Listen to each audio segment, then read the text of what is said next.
എല്ലാ പ്രിയപ്പെട്ട പ്രേക്ഷകർക്കും പുതിയ വീഡിയോയിലേക്ക് സ്വാഗതം. ചരിത്രപ്രേമികൾ തീർച്ചയായും കണ്ടിരിക്കേണ്ട ഒരിടം. കേരളത്തിലെ ജലഗതാഗത ചരിത്രത്തിലെ നാഴികക്കല്ലായ വർക്കല തുരങ്കത്തിൻ്റെ വിശേഷങ്ങളിലേക്കാണ് നമ്മൾ ഇന്ന് പോകുന്നത്.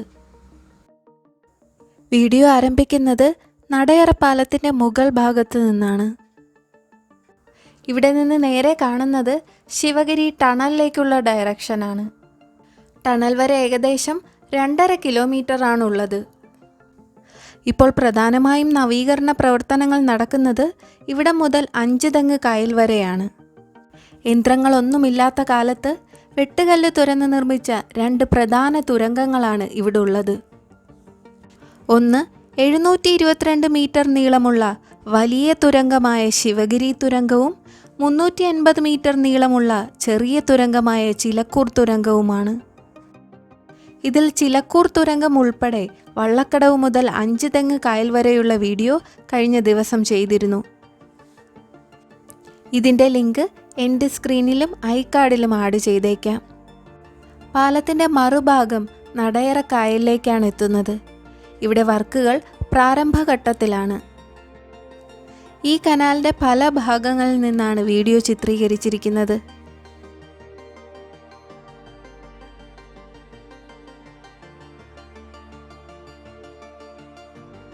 ഇത് നടയറ പാലം കഴിഞ്ഞുള്ള ഭാഗമാണ്. ഇവിടെ 30 മീറ്ററോളം വീതിയിൽ നവീകരണ പ്രവർത്തനങ്ങൾ നടന്നതായി കാണാം.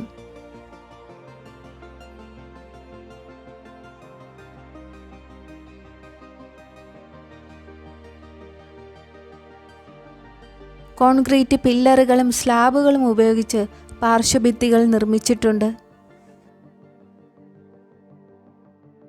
ആഴം കൂട്ടുന്നതിൻ്റെ ഭാഗമായി ചെളി പൂർണ്ണമായും കോരി മാറ്റുന്ന പ്രവർത്തനങ്ങളാണ് നടക്കുന്നത്.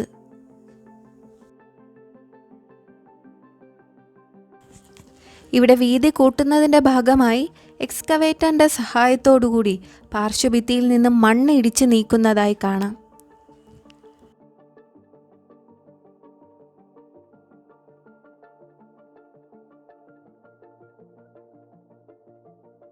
കൂടാതെ 6 അടിഞ്ഞുകൂടിയ മണ്ണും നീക്കം ചെയ്യുന്നുണ്ട്.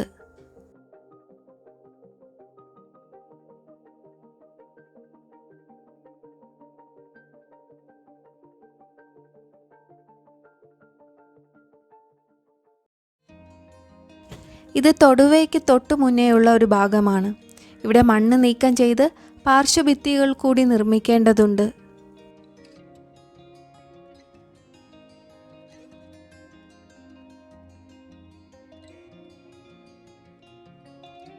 പുറത്തേക്ക് മണ്ണ് കൊണ്ടുപോകുന്നതിനുള്ള താൽക്കാലിക വഴികളും നിർമ്മിച്ചിട്ടുണ്ട്.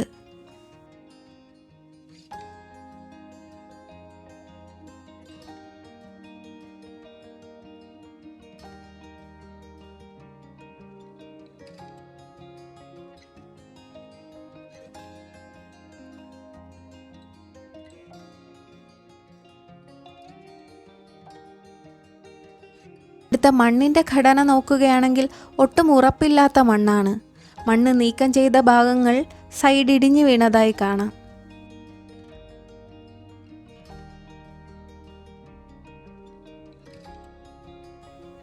തൊടുവ പാലത്തിൻ്റെ മുകളിൽ നിന്നും നടയറ ഡയറക്ഷനിലേക്കാണ് നോക്കുന്നത്. ഈ ഭാഗത്ത് വരെയാണ് ഇപ്പോൾ വർക്ക് നടക്കുന്നത്.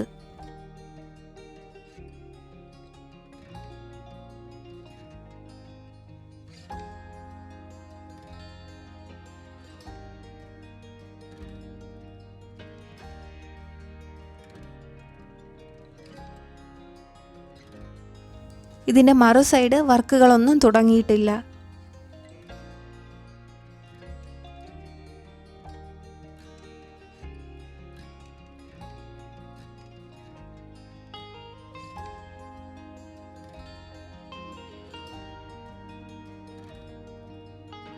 വർക്കല ബൈപ്പാസ് റോഡ് നിർമ്മാണത്തിൻ്റെ ഭാഗമായി പാർവതി പുത്തനാറിന് കുറുകെയാണ് പുതിയ പാലം വരുന്നത്.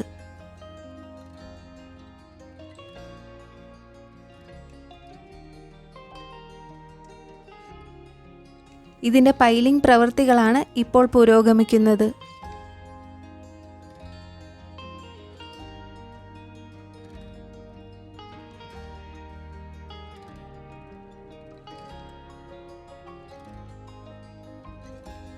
പൈലിംഗ് കഴിഞ്ഞ് അതിലുപയോഗിക്കാനുള്ള പൈൽ ഗേജുകളും ഇവിടെ നിർമ്മിച്ചിട്ടുണ്ട്.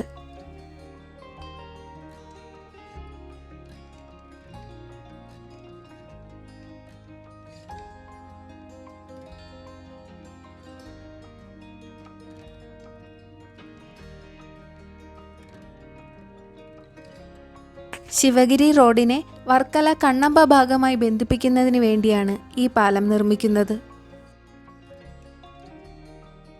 ഇത് ചെറുകുന്നം ഭാഗമാണ്. ഇവിടെ നല്ല താഴ്ചയുള്ള പ്രദേശമാണ്.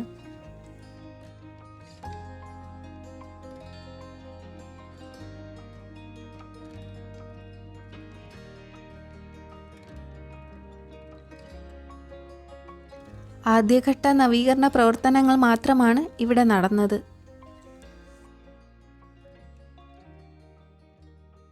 മണ്ണ് നീക്കം ചെയ്ത ഭാഗങ്ങളിലൊക്കെ മുകളിൽ നിന്നും ഇടിഞ്ഞു മാറിയിട്ടുണ്ട്.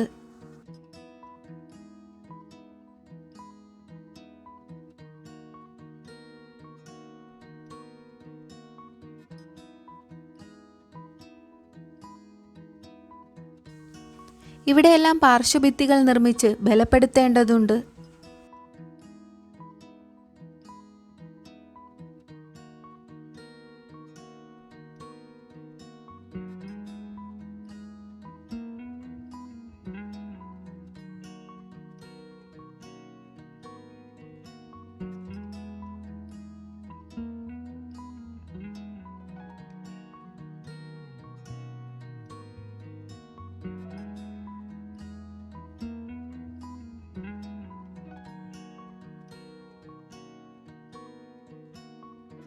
ഇത് ശിവഗിരി മെയിൻ എൻട്രൻസിൻ്റെ ഓപ്പോസിറ്റ് സൈഡാണ്. ഇവിടെ താഴേക്കിറങ്ങി പോകുന്നതിന് സ്റ്റെപ്പുകൾ പണ്ടുകാലത്തെ നിർമ്മിച്ചിട്ടുണ്ട്.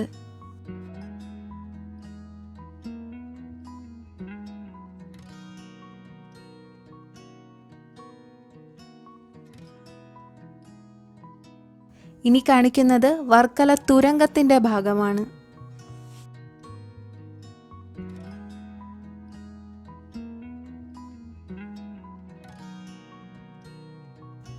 പത്തൊമ്പതാം നൂറ്റാണ്ടിൽ തിരുവിതാംകൂറിലെ പ്രധാന ഗതാഗത മാർഗം ജലപാതകളായിരുന്നു. തിരുവനന്തപുരം മുതൽ ഷൊർണൂർ വരെയുള്ള കനാൽ ശൃംഖല പൂർത്തിയാക്കുവാൻ വർക്കലയിലെ കുന്നുകൾ വലിയൊരു തടസ്സമായിരുന്നു. ഈ തടസ്സം നീക്കി ജലഗതാഗതം സുഗമമാക്കാൻ വേണ്ടിയാണ് കുന്നിനടിയിലെ തുരങ്കം നിർമ്മിക്കാൻ തീരുമാനിച്ചത്. അന്ന് തിരുവിതാംകൂർ ഭരിച്ചിരുന്ന ആയില്യം തിരുനാൾ മഹാരാജാവിൻ്റെ ദിവാൻ സർ ടി മാധവറാവുവിൻ്റെ ദീർഘവീക്ഷണമായിരുന്നു ഇത്.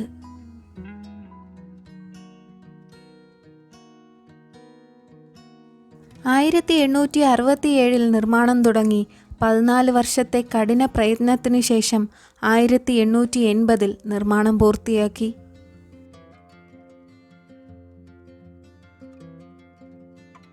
കുന്നിൻ്റെ മുകളിൽ നിന്നും താഴേക്ക് കിണറുകൾ പോലെ കുഴിച്ചാണ് ഉള്ളിലെ മണ്ണും കല്ലും നീക്കം ചെയ്തത്. വെട്ടുകല്ല് പാളികൾ കൈകൊണ്ട് ചെത്തി മിനുക്കിയാണ് തുരങ്കത്തിൻ്റെ ഉൾഭാഗം നിർമ്മിച്ചിരിക്കുന്നത്. തുരങ്കത്തിനുള്ളിലെ വായുസഞ്ചാരത്തിനായി മുകളിൽ എയർ ഷാഫ്റ്റുകളും നിർമ്മിച്ചിരുന്നു.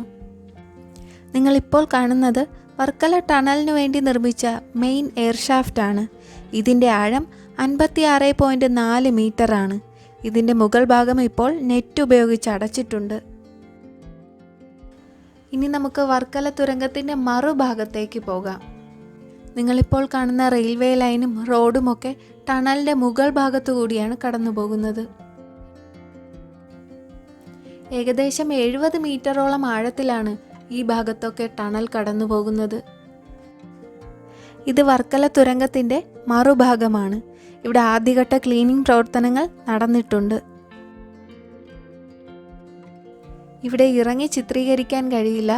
കുറച്ചു നാളുകൾക്ക് മുന്നേ എടുത്ത വീഡിയോ ഇതിൽ ഉൾപ്പെടുത്താം.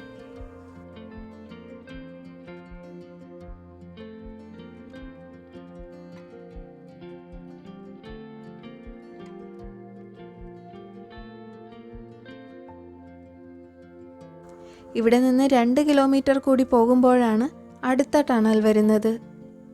ടൂറിസം പ്രവർത്തനങ്ങളുടെ ഭാഗമായി കേരളത്തിലെ സാമൂഹിക പരിഷ്കരണ പ്രസ്ഥാനത്തിന് തുടക്കമിട്ട ശ്രീനാരായണ ഗുരുവിൻ്റെ ജീവിതവും ആശയങ്ങളും ഉയർത്തിക്കാട്ടുന്ന ലൈറ്റ് ആൻഡ് സൗണ്ട് ഷോ എന്ന ഗ്ലൈഡിംഗ് ടണലിൽ നടത്തുന്നതിനായി സിയാൽ ഒരു ഇലക്ട്രിക് ബോട്ട് പുറത്തിറക്കും. ഇതാദ്യഘട്ടമായി ചിലക്കൂർ തുരങ്കത്തിലാണ് നടപ്പിലാക്കുന്നത്. തിരുവിതാംകൂറിൻ്റെ ചരിത്രത്തിലൂടെ ഒഴുകുന്ന ഒരു ജലപാത. കാലക്രമേണ ഉപയോഗശൂന്യമായി കിടന്ന ഈ പാത ഇന്ന് വലിയൊരു മാറ്റത്തിൻ്റെ പാതയിലാണ്.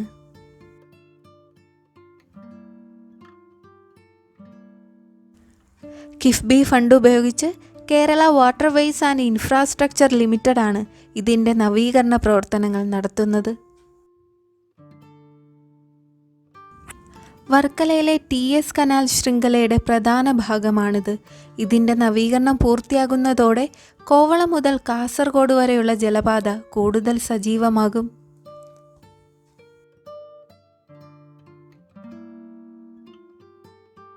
ടൂറിസം മേഖല വികസിക്കുന്നതോടെ പ്രദേശവാസികൾക്ക് ഹോം സ്റ്റേകൾ, കഫേകൾ, ഗൈഡ് സേവനങ്ങൾ എന്നിവയിലൂടെ പുതിയ വരുമാന മാർഗങ്ങൾ ലഭിക്കും.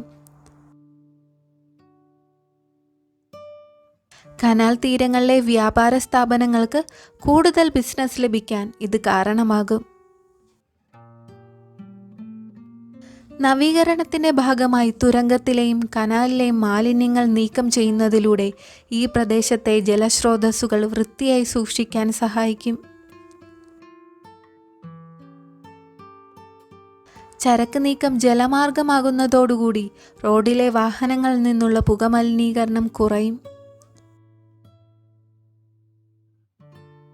റോഡിലെ തിരക്കൊഴിവാക്കി വടക്കൻ കേരളത്തിൽ നിന്നും തെക്കൻ കേരളത്തിലേക്ക് ജലമാർഗം യാത്ര ചെയ്യാൻ അവസരമൊരുങ്ങും.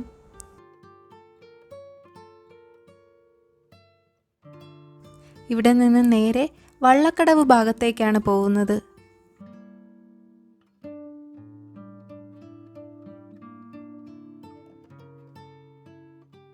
ഈ കാണുന്നത് വള്ളക്കടവ് എത്തുന്നതിന് തൊട്ടു മുന്നേയുള്ള ഭാഗമാണ്. ഇവിടെ മണ്ണ് നീക്കം ചെയ്ത് വീതി കൂട്ടുന്ന പ്രവർത്തനങ്ങളാണ് നടക്കുന്നത്.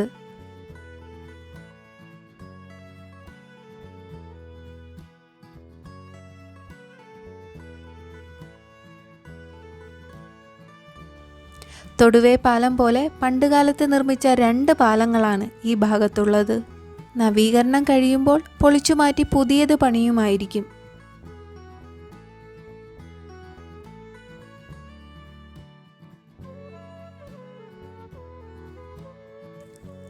വള്ളക്കടവിൽ വെച്ച് ഈ വീഡിയോ നമുക്ക് അവസാനിപ്പിക്കാം.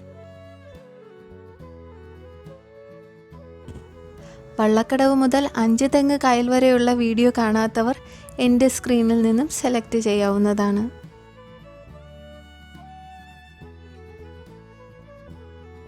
ഈ വീഡിയോ ഇഷ്ടമായാൽ നിങ്ങളുടെ അഭിപ്രായങ്ങൾ കമൻറ്റുകളായി രേഖപ്പെടുത്തുക.